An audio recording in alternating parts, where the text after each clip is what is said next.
آئین جو ہے بڑا نہیں کہتا ہے آرٹیکل 2A کہ حاکمیت اعلیٰ بلا شرکت غیر اللہ کی ہے. تو مجھے نہیں سمجھ آئی کہ یہ عوام کی حاکمیت اعلیٰ کی جو بات ہے یہ کہاں سے آئی ہے درمیان. آرٹیکل 2A اس انداز میں نہیں، تھرو چوزن ریپرزنٹیٹیوز کی حد تک کی بات کلیئر کر دوں. تھرو چوزن ریپرزنٹیٹیوز سنیے ابھی مجھے اگر اجازت دے دیں میں بھی تھوڑی بات کر لوں ورنہ میں خاموش ہو جاتا ہوں. نہیں سر میں پہلے بھی آپ کی بات میرے پہ ہے، میں اس کی گستاخی نہیں کر سکتا.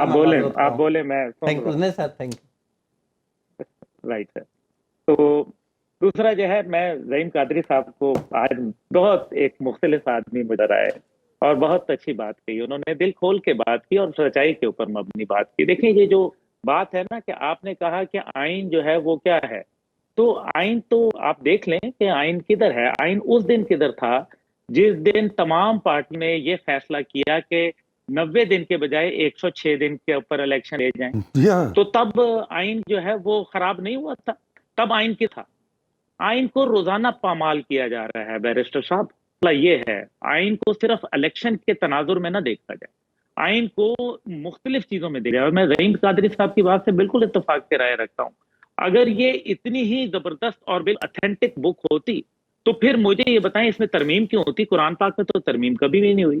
اب یہ ہے کہ بلاول صاحب جو جس دن وہ اسمبلی میں تقریر کیا آخری انہوں نے، اس دن انہوں نے کیا بولا کہ ہم ناکام ہو گئے، اور اس کا ملبہ انہیں نواز شریف اور زرداری صاحب کے اوپر ڈال دیا اور کہا کہ یہ ان کا دیکھیں ایک آدمی جس کے نانا پریزیڈنٹ آف پاکستان بھی رہے، پرائم منسٹر آف پاکستان بھی رہے، چیف مارشل لا ایڈمنسٹریٹر بھی رہے، اسی طریقے سے ان کے والد ہے پریزیڈنٹ آف پاکستان رہے، پرائم منسٹر ان کی والدہ 2 دفعہ رہی، اور خود وہ فارن منسٹر کے وہ یہ فرما رہے ہیں.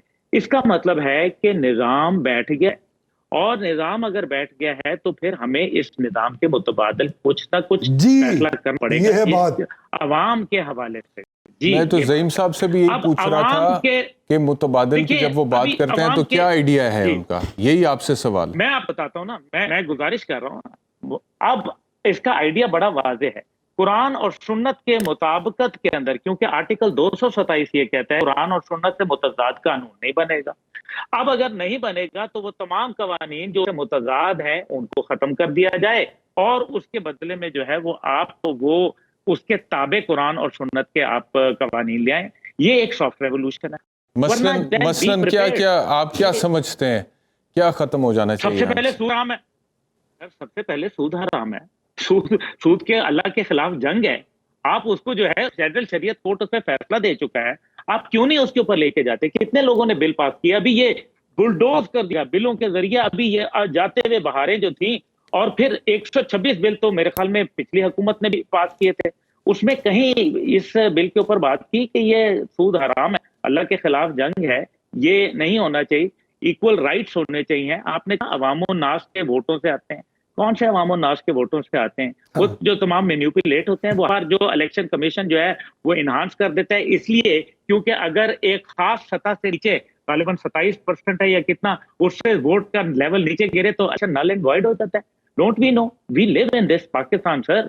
مسئلہ یہ ہے کہ یہ پاکستان جو ہے نا یہ متحمل نہیں ہو پا رہا. یہ عام آدمی کو جا کے دیکھیں جس کے پاس جو ہے 2 وقت کھانے کی روٹی نہیں ہے، جس کو جو اپنے بچوں کو بیچ کے جو ہے اللہ معافی دے. آپ بھی جانتے ہیں بیرسٹر صاحب، اور یہ زعیم قادری صاحب جانتے ہیں، نیئر صاحب جانتے ہیں، بچوں کو بیچ کے لوگ جو ہے وہ اپنے روٹی کھا رہے ہیں. اسی پاکستان میں، ایسٹ پاکستان میں جب ٹائیڈل بور آیا تو لوگوں نے مٹھی بھر چاول کے پیچھے اپنی اولاد کو بیچ. اللہ معافی دے. ہمیں یہ دیکھنا چاہیے ابھی یہ جو اگر مینڈیٹ یا نہ مینڈیٹ، اب یہ الیکشن ہو جائیں. یہ اگر کہا جاتا ہے کہ جی ٹھیک ہے جی ورش جمہوریت، ابھی نیئر صاحب نے کہا، میں بصد احترام میرے بہت، کیونکہ ان کی بہت خوبصورت گفتگو تھی، لیکن میں اپنا رائٹ رکھتا ہوں کہ جمہوریت بدترین بھی ہو تو وہ بہترین جو ہے وہ اس سے بھائی یہ مجھے بتائیں کہ سعودی عرب میں جو نظام ہے وہ دنیا کی جمہوریتوں کے ہے کیا؟ وہاں جو عام آدمی کو سہولیات میسر ہیں، صرف یہ نہ کہیے گا کہ کیونکہ تیل کی آپ یہ کہہ رہے ہیں کہ سعودی عرب والا نظام آ جانا چاہیے پاکستان میں، آپ یہ کہہ رہے ہیں میں کچھ بھی آئے یہ نہ رہے کے لیے اچھا کچھ بھی آ جائے. میں یہ کہتا ہوں چلیں ایک تو ماڈل سعودی عرب کا آپ نے سجیسٹ کر دیا، آپ کون سا ماڈل سجیسٹ کرتے ہیں؟ نہیں سر، سعودی عرب کر دینا، برٹش نظام کو لے جائیں. جب تک ان کی جمہوریت نہیں تھی اور مونارکی تھی، آپ مجھے بتائیں برٹش جو تھا وہ اس کا سورج غروب ہوتا تھا؟ نہیں ہوتا تھا. ان کی امپائر تھی. جب جمہوریت آئی تو برٹش امپائر بھی کولیپس کر گئی. اگر آپ غیر جانبدار اور بے لاگ تجزیے اور تبصرے میں دلچسپی رکھتے ہیں تو ابھی سنو نیوز کا یوٹیوب چینل سبسکرائب کریں اور بیل آئیکن پر کلک کریں.